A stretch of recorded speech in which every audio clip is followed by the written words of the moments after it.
You cannot underestimate the impact of lockdown on a very large number of people.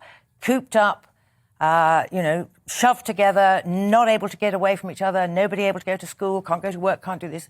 The pressures on a lot of people, especially when they're locked up in a small place, a small flat, no garden, no nothing, must have been absolutely immense. So obviously this couple may have had the pressure, but it seems to me, COVID or no COVID, that child was absolutely doomed. Indeed. And I agree with you, throw away the key. Yeah, Never let them I out. mean, they are evil human beings. Yeah. But Albie, the point is, if little Arthur had been at school, he would have had a bit of hope to potentially get out of that situation. If his relatives had been allowed to legally visit the house without the threat of arrest, maybe he would have had a bit of hope.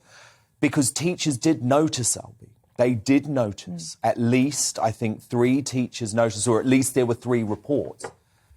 And so, of course, there's huge issues about the social workers who visited, but he needed to be at school. He needed to be out of that house, Albie.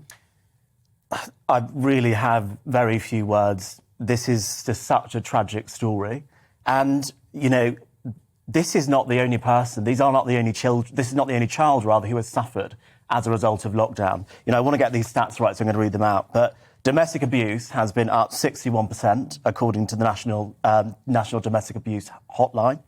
Child abuse has been up 27%, according to the Child Safeguarding Practice Review Panel. Lockdown has had a much wider effect on society other than just flattening the curve. And there was no way really of us knowing that before. But a lot of these statistics came out quite a lot earlier on this year. And really, we should have been able to figure out that if children weren't going to school and these markers that can be visible by teachers and by wider society aren't being seen, it's going to result in more abuse and, in Arthur's case, death. And this is just such a tragic story. I just wonder why we're only just saying now that we should never lock down schools.